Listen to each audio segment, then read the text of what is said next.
जिया घर का काम करके बहुत थक चुकी थी। रात के 10:30 बज रहे थे। जिया को बहुत नींद आ रही थी, पर फिर भी सासू माँ की साड़ी को इस्त्री किए जा रही थी। सुबह से घर के और ऑफिस के काम करते करते थक चुकी थी। फिर सुबह जल्दी भी उठना होता था। अगर थोड़ा भी लेट हो जाता तो सारा काम उथल पुथल हो जाता था। पर अभी तक पति सुरेश अपने माता पिता के कमरे में ही बैठे हुए थे, जबकि रोज तो 9:30 बजे तक कमरे में आ जाते हैं। 2-3 दिन से यही हो रहा था। पता नहीं क्या चल रहा था इन लोगों के मन में, बताते भी नहीं हैं, सीधा विस्फोट करते हैं।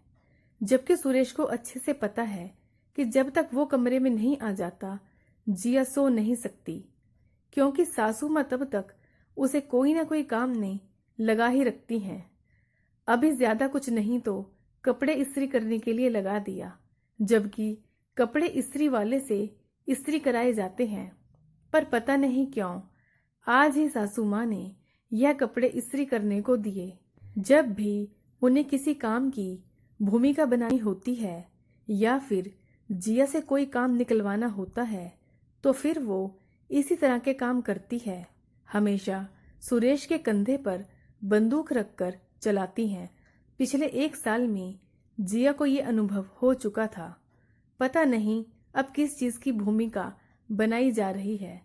इतने में सुरेश कमरे में आया। उसे देखते ही जिया बोली, सुरेश, आपको पता है ना, मैं थक चुकी हूँ। मुझे कितनी नींद आ रही है। बावजूद इसके आप अभी तक मम्मी पापा के कमरे में बैठे हुए थे। जल्दी आ जाया कीजिए, मुझे भी ऑफिस के लिए जल्दी उठना होता है। अरे नाराज क्यों हो रही हो, कोई जरूरी बात कर रहा था, सुरेश ने कहा। तो उसने सोचा कि शायद जिया उससे पूछेगी, पर जिया ने कुछ नहीं पूछा, बल्कि वो तो बिस्तर पर आकर लेट गई। उसे लेटा देखकर सुरेश ने कहा, अरे तुम तो हद करती हो। पति अभी कमरे में आया है और तुम सोने लग गई। तुमने तो पूछा ही नहीं कि क्या काम था। लोगों की पत्नियों को तो उत्सुकता रहती है कि ऐसी भी क्या बातचीत हो रही है घर में। मैं थक गई हूँ, मुझे बहुत नींद आ रही है। पर फिर भी आपको जो कहना है कहिए। वो मैं यह कह रहा था कि तुम्हें तो पता ही है मेरा बिजनेस बिल्कुल भी ठीक नहीं चल रहा है, और अब दीदी के ससुराल में उसके ससुर जी का रिटायरमेंट का प्रोग्राम है। सभी के कपड़े और शगुन का सामान तो हम ले आए हैं, पर इतना काफी नहीं लग रहा। अब हमारी तरफ से कुछ तो अच्छा देना बनता ही है, नहीं तो हमारे परिवार की क्या इज्जत रह जाएगी। आप क्या कहना चाहते हैं, सीधे सीधे कहिए, बात को घुमाइए मत। वो मैं क्या कह रहा था कि तुम्हारे भाई भावेश ने इलेक्ट्रॉनिक्स की दुकान खोली है ना, तो अपनी तरफ से एक एलईडी गिफ्ट कर देते हैं। अपना सम्मान भी रह जाएगा, और भावेश तो घर का है, उसे पैसे फिर कभी दे देंगे, सुरेश ने कहा। तो जिया ने उसकी तरफ हैरानी से देखा। अब कैसी बातें कर रहे हो, भावेश ने अभी अभी दुकान खोली है, वो भी लोन लेकर। अब दुकान खोलते से ही उधारी देना शुरू कर देगा तो कमाकर क्या खाएगा। तुम भी हद करती हो, एक एलईडी से क्या नुकसान होगा। और फिर मना थोड़ी ना कर रहा हूँ, भविष्य में पैसे दे देंगे। अच्छा, पिछली बार भी 1 लाख रुपए लिए थे और उससे पहले 50,000 रुपए लिए थे तुमने पापा से, आज तक तो दिए नहीं, ऊपर से और उधारी लेने की बात कर रहे हो, जिया ने कहा। तो सासू माँ तुनकते हुए कमरे में आ गई। शायद दरवाजे पर ही कान लगाकर खड़ी थी और आते ही कहा, अरे अपनी बेटी को इतना सा नहीं दे सकते क्या? आखिर तुम्हारा भी तो उस घर पर हक है। आखिर कहाँ लेकर जाएंगे तुम्हारे पापा इतना सब कुछ? भाई के साथ साथ तुम्हारा भी बराबर का हक है वहां पर। पर मम्मी जी, मैं कुछ नहीं मांगूंगी।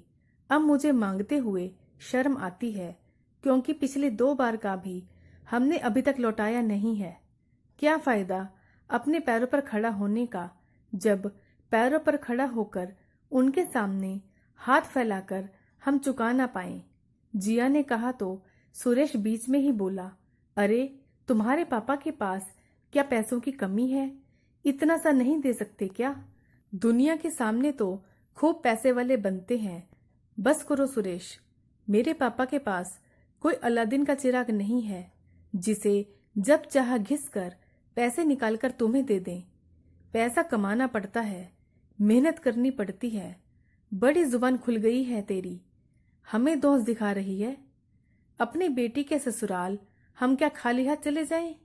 और तू भी तो कमाने जाती है, थोड़ा बहुत दे सकती है। लेकिन सासू माँ अभी भी हार मानने को तैयार नहीं थी। आखिरकार जिया ने कहा, लेकिन क्या? आपकी बेटी आपका सम्मान है, उसे जो देना है आप दीजिए। उसके लिए मेरे मायके वालों को झुकाना जरूरी है क्या? जो भी देना है अपनी हैसियत के मुताबिक दे दीजिए। वो लोग तो खुद लोन लेकर अपना बिजनेस खड़ा करने में लगे हुए हैं। ऐसे में उन पर वजन डालना जरूरी है क्या?